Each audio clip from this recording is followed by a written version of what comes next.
வாழ்க வளமுடன்! பேராசிரியர் டாக்டர் துரை லோகநாதனின் வினாவிடை தத்துவச் சிறுகதைகளாம் அமுதச்சுடர் சேனலின் சார்பான வணக்கங்கள்.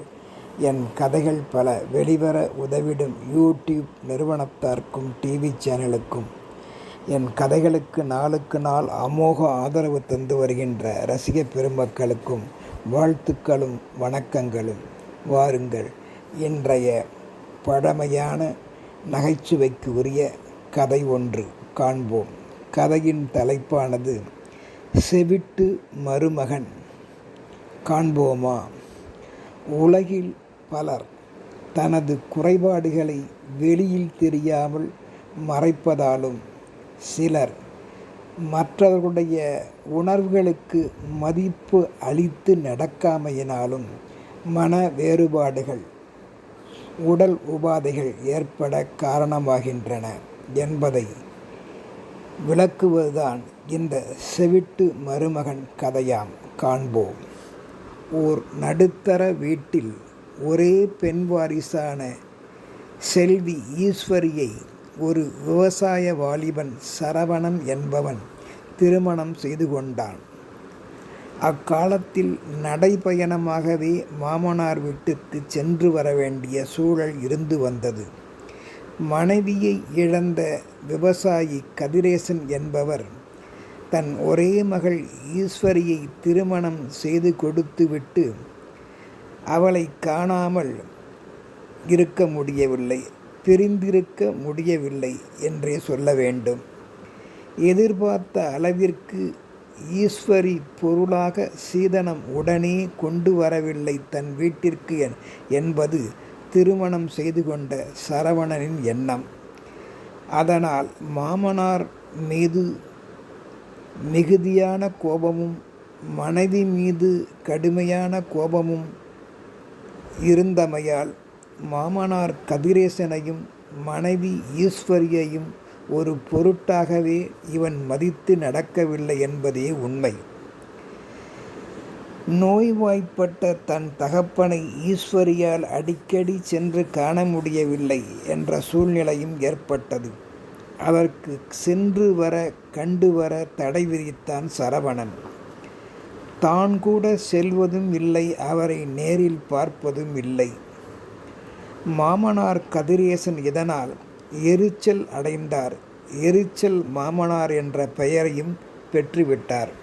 இவ்வாறு சில வருடங்கள் கடந்தோடின. மனைவி ஈஸ்வரியும் தந்தையின் நலனை நேரில் காண முடியாமல் நடத்துகின்ற வாழ்க்கை வெறுத்து போனாள்.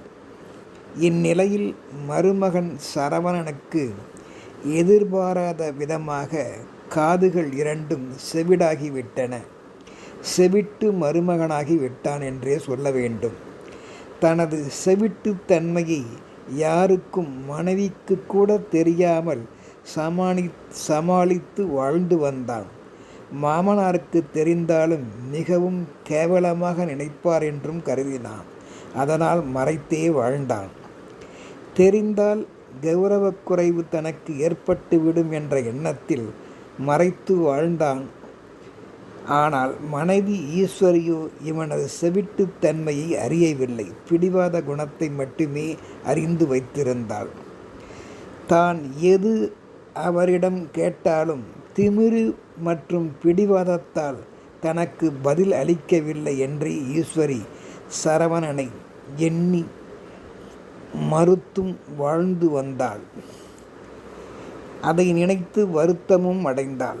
ஒரு முறை மாமனார் இருவரையும் பார்க்க விரும்புவதாக பிறர் வழி அறிந்தனர் சரவணனும் ஈஸ்வரியும். ஆனால் ஈஸ்வரியை மட்டும் அனுப்பி மாலையிலேயே உன் தந்தையை கண்டு அங்கிருந்து புறப்பட்டு இங்கு வந்துவிட வேண்டும் என்று பிடிவாத கட்டளையிட்டான் சரவணன். வேறு வழியில்லாமல் ஈஸ்வரியும் அவ்வாறே தந்தையை நேரில் பார்த்து பிரிய மனமில்லாமல் உடன் மீண்டாள் சரவணன் வீட்டிற்கு என்றே சொல்ல வேண்டும். மாப்பிள்ளை மீது தன் தந்தை எரிச்சல் கொண்டுள்ளார், எரிச்சல் மாமனாராய் திகழ்கிறார் என்பதையும் புரிந்து கொண்டாள் ஈஸ்வரி.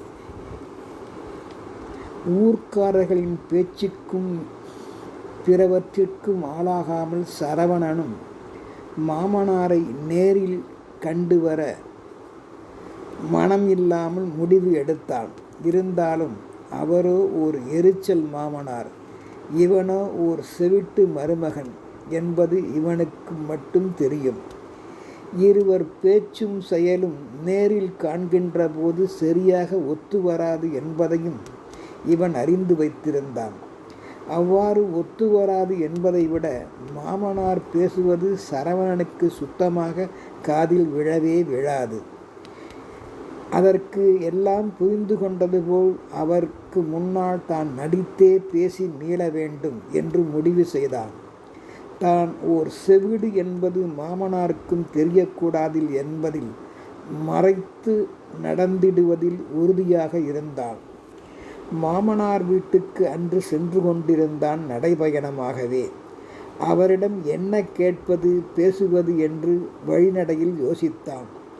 எரிச்சல் மாமனார் பேசுவது இவனுக்கு புரியவே புரியாது என்பதால் தடுமாறி யோசனை செய்து எப்படி அவரை கண்டு பேசி சமாளித்து மீள்வது என்று யோசனை செய்து நடந்தான். அவனுக்கு ஒரு உபாயம் தோன்றியது. 3 கேள்விகளை மட்டும் அவரிடம் கேட்போம். 1.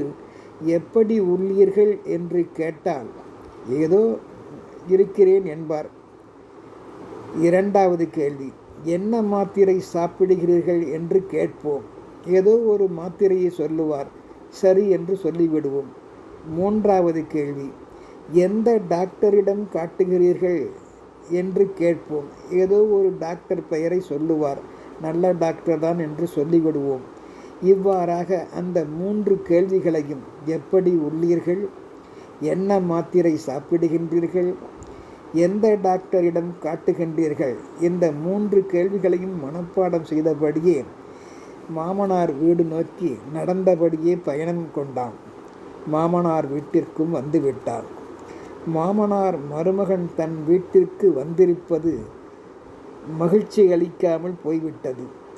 வந்திருப்பதை அறிந்தவர் எரிச்சல் அடைந்தவர் ஒரு மாதிரி அவனை பார்த்தார். மருமகனும் வேறு வழியின்றி பேசுவதற்கு தயாரானான். ஆனால் மாமனார் பேசுவது தனக்கு புரியாது என்பதை அவன் முன்பே யோசித்து வைத்திருந்தமையால் மருமகன் முதல் கேள்வியாம் எப்படி உள்ளீர்கள் என்று கேட்டான். அதற்கு மாமனார் எரிச்சலடைந்து ஏதோ சாவு ஒன்றுதான் வரவில்லை, அதைத்தான் எதிர்பார்க்கிறேன் என்றார். செவிட்டு மருமகனுக்கு ஒன்றும் காதில் விழவில்லை. உடனே சமாளித்து கொண்ட மருமகன் அப்படியே ஆகட்டும் என்றான். அவ்வளவுதான். எரிச்சல் மாமனாருக்கு மேலும் எரிச்சல் ஆயிற்று. அடுத்த 2வது கேள்வியாம் என்ன மாத்திரை சாப்பிடுகிறீர்கள் என்று கேட்டான். கோபப்பட்ட மாமனார் மண்ணாங்கட்டி மாத்திரை என்றார். செவிடனோ நல்ல மாத்திரை தான் அது, அதையே சாப்பிடுங்கள் என்றான்.